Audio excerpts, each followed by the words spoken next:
Indiana threw down. Indiana threw down. If you said they go to Autzen and win the line of scrimmage, I'd say you're out of your mind. And I think Dan Lanning, after the game, when he shook Kurt Cignetti's hand, somebody told me they read his lips and it was like, your team is extremely well coached, a version of that. And I could hear him saying that. Total respect for both staffs. You have to put respect on Indiana's name right now. What did you think watching this one in real time on Saturday? It was really a domination. I mean, like the score was close. I mean, they outgained them. What was it? 326 to 267. Oregon only had 267 total yards. Their previous low on the season was 373 yards. They only had 186 pass yards. That was their season low. They only had 81 rush yards. That was their season low. That was their previous was twice of that. So it's like they just couldn't get things going. They were 3 of 14 on third down. They only had, 26 minutes and 50 seconds of time possession. Again, the lowest. Like everything you go to, they turned the ball over twice. They only had one turnover the first 5 games. They were sacked 6 times. They only had 1 sack the previous 5 games combined. It was like every stat you can go to. And I don't want to say that Oregon took them lightly because I don't believe. But I think Indiana for a year and a half has had a chip on their shoulder. And even at the end of last year, when it was just like when they lost at Notre Dame in the playoff, it was like, oh, hey, good season, like way to go. And it was like, no, we're going to come back and they're arguably a better team this year than they were last year. They smacked the hell out of Illinois. And now they have this one. I mean, I don't think that, and I'm probably still undervaluing it. I don't think that they're the best team in the country, but if they were the number 1 team in the country in a poll, I wouldn't have an argument against that. What are they then? If Ohio State's 1, and I'm just going to assume you'd say Miami's 2, are they 3? And they just beat whatever Oregon was. They were 3, right? Yeah, I mean, they have a top 3 resume. That's for damn sure. Yeah, you ain't lying. And it's funny because I think they're still like, oh, all these guys that came with them from James Madison and like, oh, they brought in Fernando from Cal and, all kind of stuff like that. It's just like, oh, yeah, these are all good players. There's not like but right. These guys balled out. Like, that's all there is to it. So I'm efforting this stat. You may know it and if not, I bet it's in the So About That Stat newsletter that Jim Thornby pens. How many quarterbacks have thrown a pick 6 in the fourth quarter and their team has won the game? Oh, wow. I can't think of many. Fernando did it. Dylan Raiola did it in Nebraska. I'm sure others did it around the country. And both of their teams respectively won with Nebraska and Indiana. I say that as like both of those teams got a chance to go on a run here for the playoff. Indiana, folks, I'm calling the Indiana-Purdue game on Friday at Thanksgiving on NBC. I think Indiana's going to be undefeated going into that game. And one of our like kind of like under the radar wishes in college football this year was because I just think like the Big Ten title game is a de facto national title game. Like I think it has that type of competitive temperament. Jim and I were both there last year. I kind of wanted Oregon. If they lost to Penn State, which I thought they would have, then they get a home playoff game and hopefully against Miami and Mario comes back. So like that dream, Jim, is still alive here. But we'll see for the Ducks at Rutgers. Okay. Guy Haberman's calling that one. Wisconsin at home. They're struggling. At Iowa, that'll be a test. Minnesota, well coached, but Oregon's got too much talent. Then USC. And then the game against Washington. And Jed Fish is quietly putting together a hell of a team. Too quietly. Yeah. They should be in the top. They should be in the top 25. No. They're still in the others receiving votes. That's a joke. That's an absolute embarrassment. I will jump on that train. What are we watching, folks?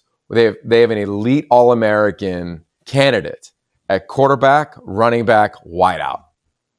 What are we talking about? Not a top 25 team? What are we talking about? Okay, let's talk about 2 top 25 teams. It's the 20th anniversary of the Bush Push. The Bush Push. South Bend, Indiana. We've got USC, Notre Dame. If you want a little thought on USC, go to yoption.com.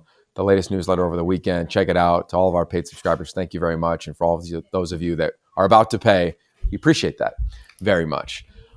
my head immediately went back watching their game against Michigan on my flight home from an East Coast game again this weekend was, oh my God. Oh my God. Is SC back?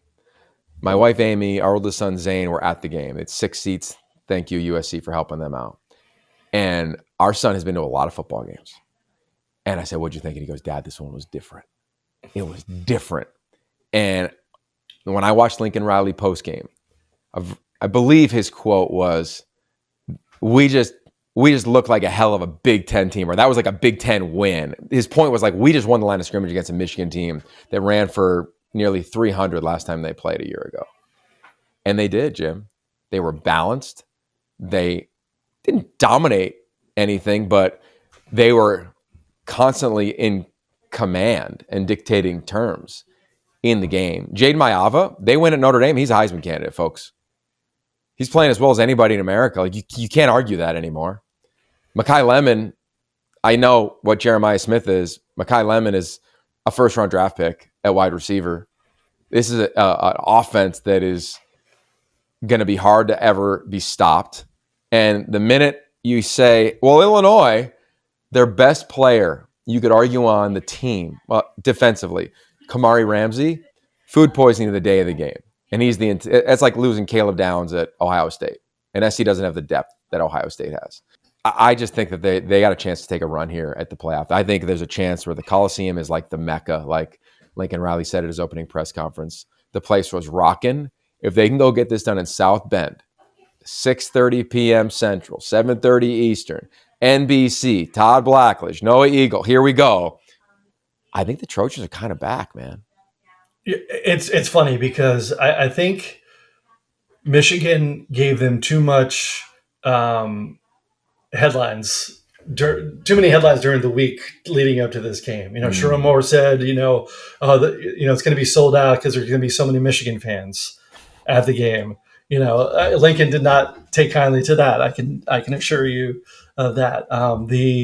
The certain Fox Sports personality who I will rename nameless here, but who's the biased Michigan fan who talked all week about how soft USC was, So, oh God, so they, who cares what he has to say?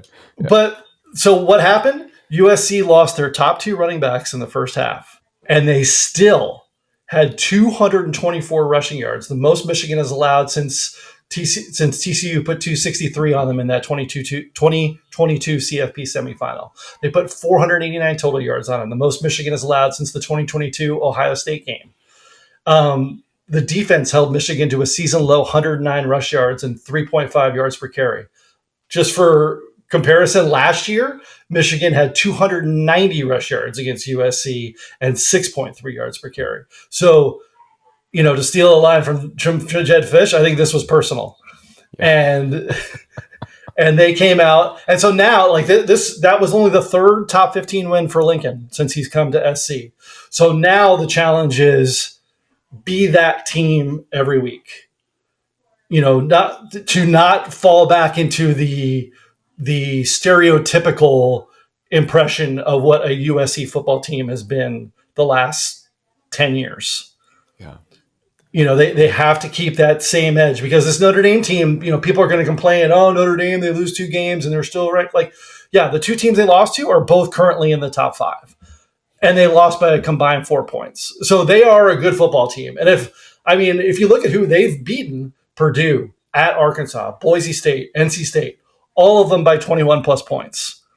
And the Arkansas game, I was like, oh, maybe that'll be a good challenge for Notre Dame. Because I think that Arkansas, they have a good quarterback, the Boise State transfer. That game was an obliteration. And I was just like, oh wow, Notre Dame, I was a little off on Notre Dame because at the beginning of the year I wasn't really high. I wasn't as high as everybody else on Miami. So when they lost to Miami, I was like, I don't know. But when they put it on Arkansas like that, I was like, oh wow, you don't go into an SEC team and just roll them like that. Yeah, this is a huge opportunity. This is going to feel like a playoff game.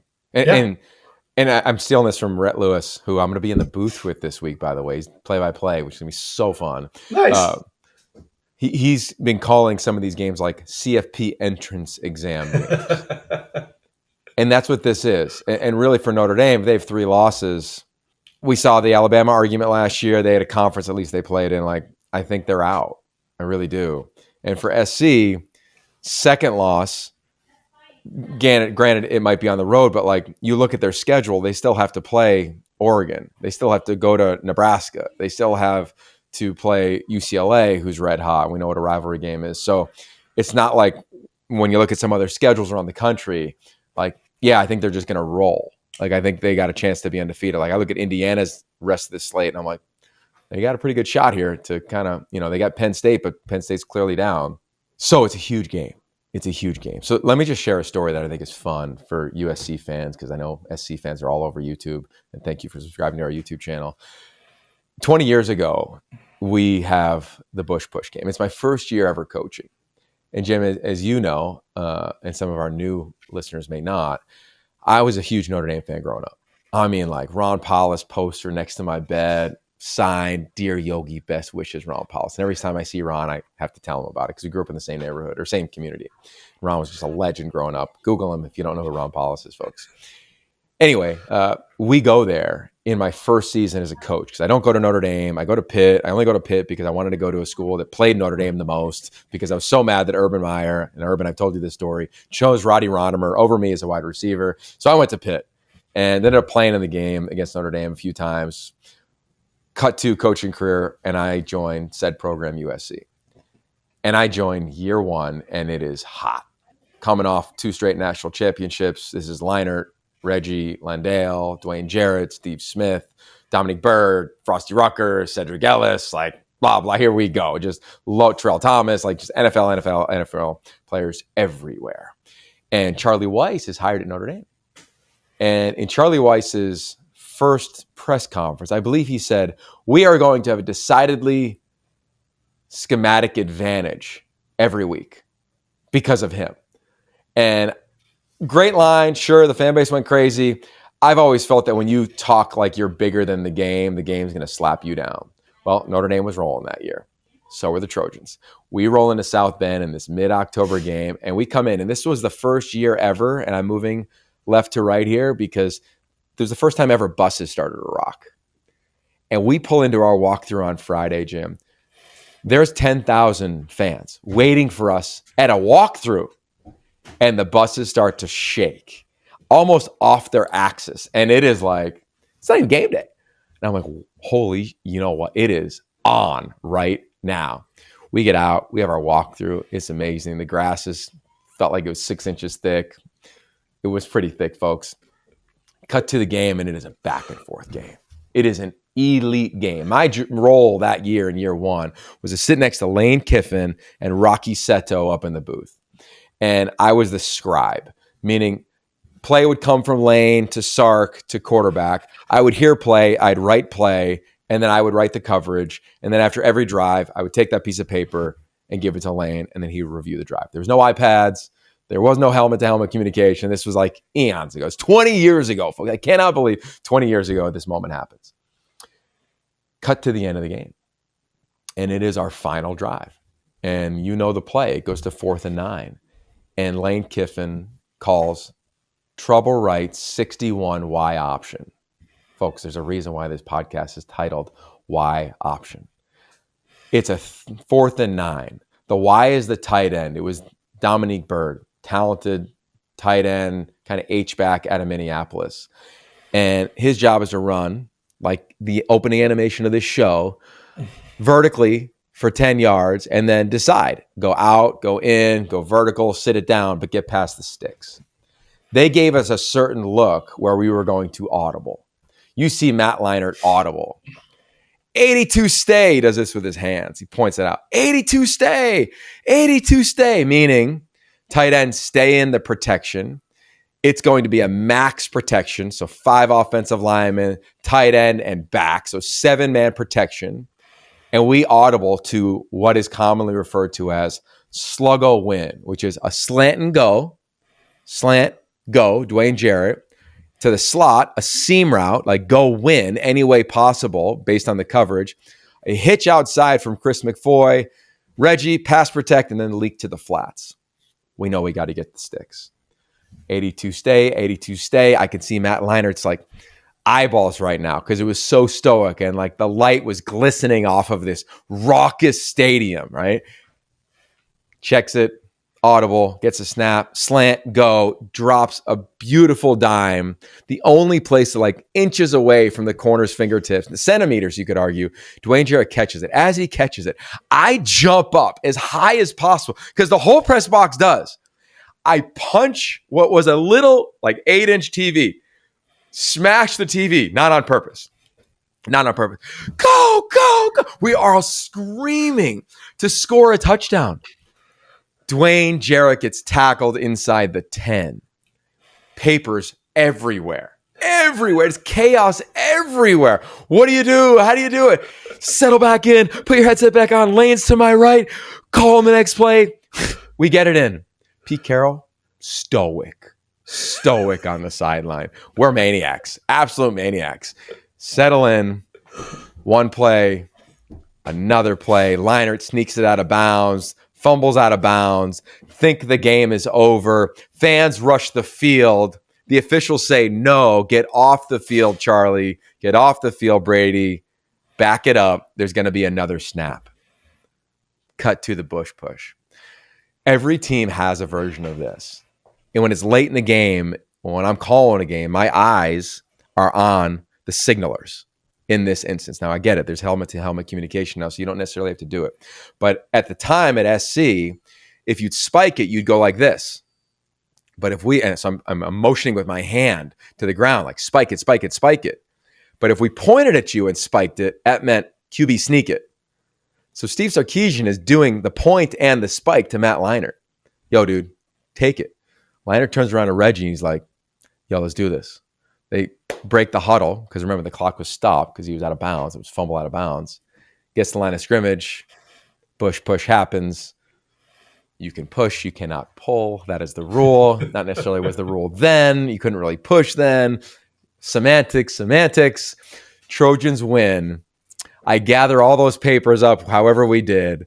Sprinted as hard and fast down to the locker room. Lane, Rocky, myself, a couple other coaches. It is pandemonium. Like pandemonium. The locker room there is smaller than like a studio apartment. It's tiny. It's terrible. Like lockers are everywhere. It's like a high school basketball locker room. And the celebration was unlike anything I had seen. And the belief in that team in that moment was unlike anything I had seen. The path of us at that moment was unlike anything I had seen. And after that game, I can remember sitting in the locker room and then eventually sitting on the bus, and it wasn't swaying side to side, Jim. It was just the whole team sat there exhausted, but so proud of what we had done. And we didn't even play well. And we went out and won the rest of the games and eventually played Texas in the national championship game. I guess that long grass that they've probably been growing all year long just to stop Reggie really didn't help. 195 total yards, 3 rushing touchdowns. Yeah, and he hurt. I mean that's all gonna get forgotten by the Dwayne Jarrett play and the Bush push, but like was just what a monster game Reggie still had in that moment. It was a monster. All right, let's be brief here. Rest of the West. Give me a rundown on kind of where you think this league sits at this part of the country sits at the midpoint of the season. Yeah, I mean, we talked real briefly. The only team that we didn't go in depth on the Big Ten was Washington, and we kind of touched on them briefly. I mean, that game by Damon Williams Jr. on Friday night against Rutgers, he became only the 16th player in FBS history to have 400 and 100. They still have Michigan, they still have Illinois, they still have Oregon on their schedule, as well as UCLA, which we have to mention as a notable on the schedule. But they're 5-1. Their only loss is to Ohio State. 4 of the 5 wins by at least 17 points. So they're a team to definitely keep an eye on as this thing goes along. They're in-state rivals there with the Cougs. 3-3, just a heartbreaker of a loss to Ole Miss. Things were going well. There was a targeting penalty that you can, whatever. Every time you see a targeting penalty, if it was on your team, you think of course it's a targeting penalty. If it's against your team, you think it's what are you crazy? That's not a targeting penalty. But like that was like kind of the momentum changer in there. The Cougs kind of need to figure out who they are. I think they figured that out on offense with Zevi. Since they put him as Zeviekos as the starting quarterback the last 3 games. He's had 2 passing touchdowns each one of those. The defense has kind of been all over the place. In the 3 wins, they've allowed 26 total points. In the 3 losses, they've allowed 142 points. So those two, that North Texas game, that Washington game, are just out of this planet right now as far as what the rest of this team is. So I think if we can see more of what they did against Ole Miss, now granted they weren't great on third down, 2 of 10, but I think they can be a team that has a respectable season and starts to build some momentum in that program. You look at the Big 12, the 4 teams in there. Arizona, my dear alma mater, that was just a heartbreaking game. Oh, I mean, they were down 14-0 in the first quarter, come back, score 24 straight points, have a 10-point lead in the fourth quarter. That dissolves. They lose in double overtime to a really good BYU team. I mean, credit to that. What's up with the quarterback too, Bachmeier? Like, I don't understand the number. Like, guys, it's a bad look. Every quarterback out there. You know what? I absolutely love it. Like, because he is such a different breed. Like, he was in spring. He's a true freshman, but in spring practice, he was with Stanford. I know. He transferred over the summer after the whole Jake Retzlaff thing happened, and he just came there. Him and his brother are both at BYU now. It's hilarious that he wears a 47. He's just like this total, just kind of throwback player. But for Arizona, like, the thing they got to do better is be in the red zone. They're doing good at getting in the red zone, pretty good. 36.4% of their drives they get to the red zone. That's tied for 41st in the FBS. That's not bad. However, once they get there, 3.64 points per red zone drive, 122nd in FBS. They only score a TD on 42.9% of those red zone drives, tied with Stanford for 128th in FBS. That's where they got to get better. Like, that last pass, just right off the fingertips, that probably a catchable. I just don't know, like, who their real red zone weapons are. Yeah. And that's kind of where, like, they're just not, the physicality on that team is not quite there yet. But they already matched their season win total from last year, and they just need 2 more to get to a bowl. Yeah. Nice job by Brent Brennan, by the way. I mean, absolutely, you got to. Yeah, those games at the end. The other Arizona team, Arizona State, obviously they didn't have Sam Levitt this last week. Hopefully they get him back for this Texas Tech game. Their next 3 weeks, Texas Tech, Houston, Iowa State, combined 16-3. The last 3 games, West Virginia, Colorado, Arizona, combined 9-10. So this is a key stretch here, these next 3 games. Pick up a couple wins, and they're in good shape going forward. Colorado had a nice win over an Iowa State team that's really struggling with injuries. Caden Salter probably played the best he's played all year. It was the first game this year that Colorado didn't allow a sack. Utah, like we said, the other half of that Arizona State game, their offense has been great this year. They've rushed for 240 yards in 5 of the 6 games this year. They only did that once last year. They almost have as many points this year in 6 games as they had in 12 games last year. So the change in OC and the change in quarterback has really been a thing. They got BYU this week. First time both schools are ranked in this game since 2009, only the 4th time ever. So that's going to be a huge one. Cal had a bye week. They're still kind of a hit and miss team all the time. They're 4-2, which is a good thing, but they lost 2-3 since that 3-0 start. Jaron Sagapolatele, who's been the talk of college football early on, in the 4 wins, 8 touchdowns, 2 interceptions. In the 2 losses, 1 touchdown, 5 interceptions. So he's a true freshman. They're going to make mistakes, but they got to do better around him. And then lastly, as I speed through all of our West Coast teams here, Stanford, 2-4, the last 3 losses, all by 24 or more points. The good news, though, they just did get a $50 million donation by one of their former alums. So I know this is not this is an interim year with an interim coach, another team that we'll be talking about, who's going to be their head coach. But their next 2 games, Florida State and then at Miami. So it doesn't get any easier for the Card. What's interesting is that $50 million donation, A, amazing. B, like, is it a lot of money? Yes. Is it enough money? I don't know. But it has made that job even more appealing in the coaching circles that I'm rolling in. So I am so curious to see where Andrew Luck nets out, because there's a world where I don't know if you're going to go win the ACC, but to me, for Cal and Stanford, your job is to position yourselves to be the most competitive and most attractive year in and year out, but specifically for when potentially a next wave of realignment happens. Now, by the time this podcast airs, the Big Ten might be locked for the next 20 years if private equity ends up going through, which, that's a conversation for another time. But I just say that for them, like it's a good thing for Stanford. Like that's a huge win. It's a huge win for you with where you sit now and how coaches are viewing the 8 current jobs that are open and available. And then I think it's notable, Jim, to talk about the CFP. We're a couple weeks out from the first reveal show, if you will. Remember, the way the CFP works, like the top group of 5 teams going to get in. UNLV undefeated. San Diego State, Sean Lewis, shout out, man. Like heading into the pack next year. Boise State, same deal. The loss to South Florida and Notre Dame. That those are bad losses, but those two play each other. UNLV and Boise State play each other this weekend, so that will be a pseudo elimination game. But you want to be in the best position for the title game. We'll see how that shakes. Because right now you got those 3 teams in the Mountain West, and you got those 3 teams in the American, and Navy, Memphis, and South Florida. So it's really between those 6 teams that are going to get that 12th seed in the CFP when you look at things now, because the Sun Belt is not going to have a team make it. The MAC is not going to have a team make it. The Pac-12, they don't have a champion, so that they can't have an eligibility for that until next year. A Pac-12 team, if they're going to make it, would have to be an at-large, which obviously will be a more than uphill climb at this point. But it'll be down to those 6 teams, I think, fighting out for that last spot.